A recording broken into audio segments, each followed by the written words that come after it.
A diferencia de otros tribunales constitucionales, la Suprema Corte de Justicia de la Nación de México dicta anualmente más de 6,000 sentencias. Y muchas son de enorme relevancia, tienen un gran impacto en el quehacer jurídico nacional, pero hay algunas que destacan por la temática que abordan, por la aproximación metodológica que eligieron los ponentes de la sentencia, o bien por la trascendencia que puedan tener en la configuración de casos futuros. Una de estas sentencias, de las más importantes, diría yo, quizá la más importante que ha dictado nuestra Suprema Corte en los últimos 20 años, con toda probabilidad, es la sentencia que resuelve la contradicción de tesis 293 del 2011. En esta sentencia se abordan primordialmente dos temas. Por un lado, la llamada jerarquía normativa y particularmente la relación que existe entre nuestro texto constitucional y los tratados internacionales que establecen derechos humanos que han sido ratificados y firmados por el Estado mexicano. Y también se aborda el tema importantísimo de la obligatoriedad de la jurisprudencia de la Corte Interamericana de Derechos Humanos. Como pueden ustedes ver, son dos temas fundamentales que todo abogado y toda abogada en México debemos de conocer. ¿Qué mejor que explorar el contenido de esta sentencia conversando con su autor? Hoy tenemos el enorme privilegio, el gran gusto de tener con nosotros en el Instituto de Investigaciones Jurídicas de la UNAM al señor ministro Arturo Saldívar, quien, repito, fue el ministro ponente en esta contradicción de tesis 293/2011 y con quien vamos a platicar de su contenido. Señor ministro, quisiera empezar por uno de los dos grandes temas que toca la contradicción de tesis 293/2011, de la cual usted fue el ministro ponente. El tema de la jerarquía normativa. Parece que en la 293 hay un cambio, diría yo, fundamental en la concepción de la propia jerarquía normativa, en la configuración de lo que podríamos llamar quizá, y un poco es lo que le pediríamos, el bloque de constitucionalidad o de convencionalidad, y en la relación entre normas constitucionales y tratados internacionales que contengan algún derecho humano. ¿Qué nos podría señalar al respecto? Sí, efectivamente esta tesis de jurisprudencia, la primera de la 293, viene a consolidar el nuevo paradigma constitucional. Antes de esta jurisprudencia había dentro de la Corte dos criterios, dos bloques, digamos, quienes pensábamos que los derechos humanos de fuente internacional eran constitución y quienes pensaban que tenían jerarquía infraconstitucional.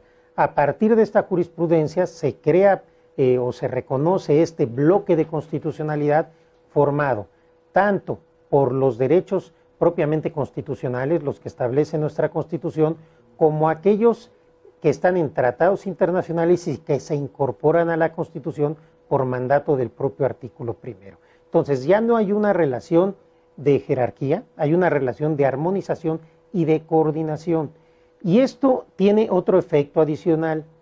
Es importante destacar que a partir de esta tesis ya no es válido interpretar los asuntos como si el derecho constitucional y el internacional fueran mundos separados. Trataré de explicarme. Hasta este momento algunos juristas decían, primero veamos la Constitución y solo que la Constitución no dé la solución, vamos al tratado.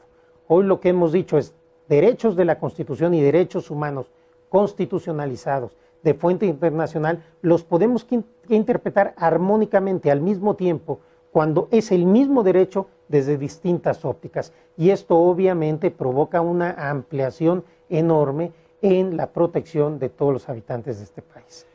Señor ministro, en la redacción de la sentencia, repito, de la cual usted fue ponente, se alude a los tratados internacionales que contengan algún derecho humano, no tanto a los tratados internacionales de derechos humanos. Sí. ¿Nos podría explicar la diferencia? Más bien lo que entra como norma constitucional es el derecho humano establecido en un tratado internacional. Obviamente los tratados internacionales o convenciones de derechos humanos entran automáticamente, aquí no hay discusión, pero hay otros tratados que no son de derechos humanos, que eventualmente contienen algún derecho humano. Y este derecho humano que esté contenido en un tratado de otro tipo también están constitucionalizados. Señor ministro, el canal de YouTube del Instituto de Investigaciones Jurídicas de la UNAM es muy visto por estudiantes de Derecho, por profesores, y a partir de esta explicación que usted generosamente nos está compartiendo, probablemente algunas personas que nos ven se estén haciendo la pregunta o tengan la duda de qué pasa con la pirámide kelseniana, porque muchos de nosotros estudiamos el derecho de esta manera. Muchos de nosotros entendíamos que el derecho el ordenamiento jurídico, mejor dicho, está conformado por una pirámide y que en la cúspide de la pirámide hay una norma única, una norma que tiene un nombre distinto a todas las demás normas, que se llama Constitución. Pero con esta resolución 293 parece que esa concepción del derecho cambia. ¿Es esto así? Cambia en cierta medida, pero también se puede hacer compatible, porque lo que sucede es que hoy lo que entendemos por Constitución no solo es el texto de la Constitución, sino son todos los derechos humanos internacionales que están incorporados en la Constitución.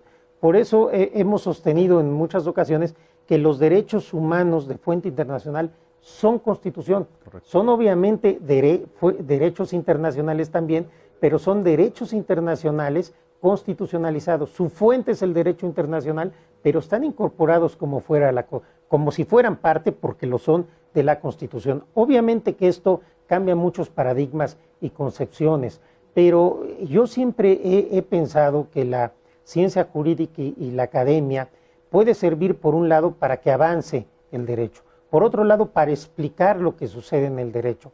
Pero me parece que es un error de algunos juristas pretender que la realidad se ajuste a la doctrina, y si no es así, entonces tenemos que dejar de avanzar porque hay ciertos conceptos jurídicos que consideran inamovibles. Yo creo que todo el conocimiento humano es dinámico, es evolutivo, y que nunca tendremos la última palabra de nada. En tal sentido, yo siempre estaré por aquello que proteja mejor los derechos. Y ya será cuestión de que la doctrina y los precedentes tratemos de construir, como creo que lo estamos haciendo, una nueva teoría constitucional en México. Detengámonos en el tema del bloque. Digamos, usted señala, los tratados internacionales que contengan derechos humanos son Constitución, sí, y por tanto, a la pregunta ¿qué derechos tenemos? Pues tenemos que dar una respuesta viendo el ordenamiento jurídico constitucional ampliado a los tratados internacionales. Pero esto configura un bloque que determina la validez del resto de normas jurídicas, sí, ¿no? Exactamente, este bloque que determina es el parámetro de regularidad constitucional de todo el orden jurídico.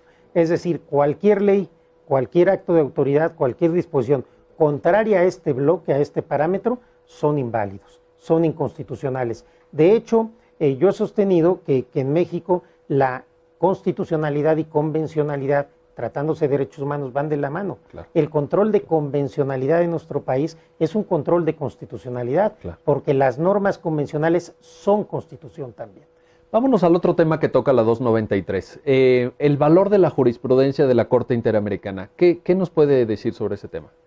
También es una tesis importantísima, sí, porque habíamos nosotros logrado en el asunto Radilla determinar que las sentencias de la Corte Interamericana, en aquellos casos en que México sea parte, son obligatorias para todo el Estado mexicano, incluyendo los jueces en sus términos. Son obligatorias en sus términos. Incluida la Suprema Corte, ¿verdad? Incluida la Suprema Corte, por supuesto. Correcto. Pero lo que no habíamos llegado a una decisión, más bien teníamos una decisión contraria, era cuál era el valor de las sentencias, de la jurisprudencia, de los criterios de la Corte Interamericana en aquellos asuntos en que México no era parte. En el asunto Radilla se había decidido 6-5, por 6 votos a 5, que eran solo orientadoras. Es decir, no vinculantes. No vinculantes para ningún juez. A partir de las 293 sostuvimos que son vinculantes para todos los jueces del país, siempre y cuando se contengan un criterio que beneficie más a la persona. Esto quiere decir que no son obligatorias en sentido de jurisprudencia, en sentido fuerte, sino son vinculantes como un instrumento para lograr lo que más beneficia a la persona. Correcto. Es decir, si nosotros tenemos un criterio más proteccionista, más garantista, preferiremos nuestro criterio. Estamos en una especie de diálogo entre cortes, por medio del cual tanto la Corte Interamericana como los tribunales nacionales en particular nuestra Suprema Corte, estamos dialogando, buscando aquellos criterios que más evolucionan la protección de los derechos. Y este es un gran avance porque me parece que a partir de ahora los criterios de la Corte Interamericana vinculantes son un mínimo.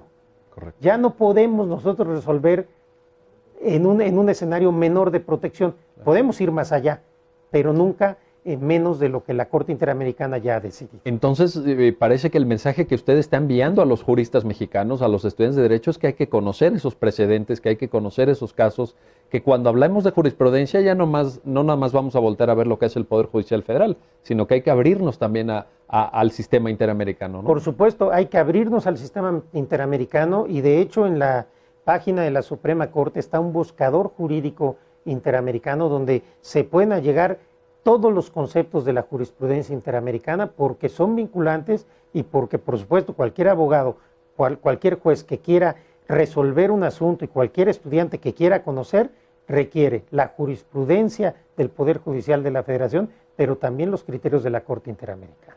Señor ministro, hay un aspecto delicado, hay un aspecto que ha sido objeto de análisis crítico de la 293, porque en esa sentencia se afirma por parte de la Suprema Corte que cuando exista una restricción a un derecho establecida en la Constitución y ese mismo derecho esté previsto en unos términos más amplios en un tratado internacional, deberá estarse a lo que señale la Constitución. Así dice literalmente la sentencia Sí. de la cual usted fue ponente.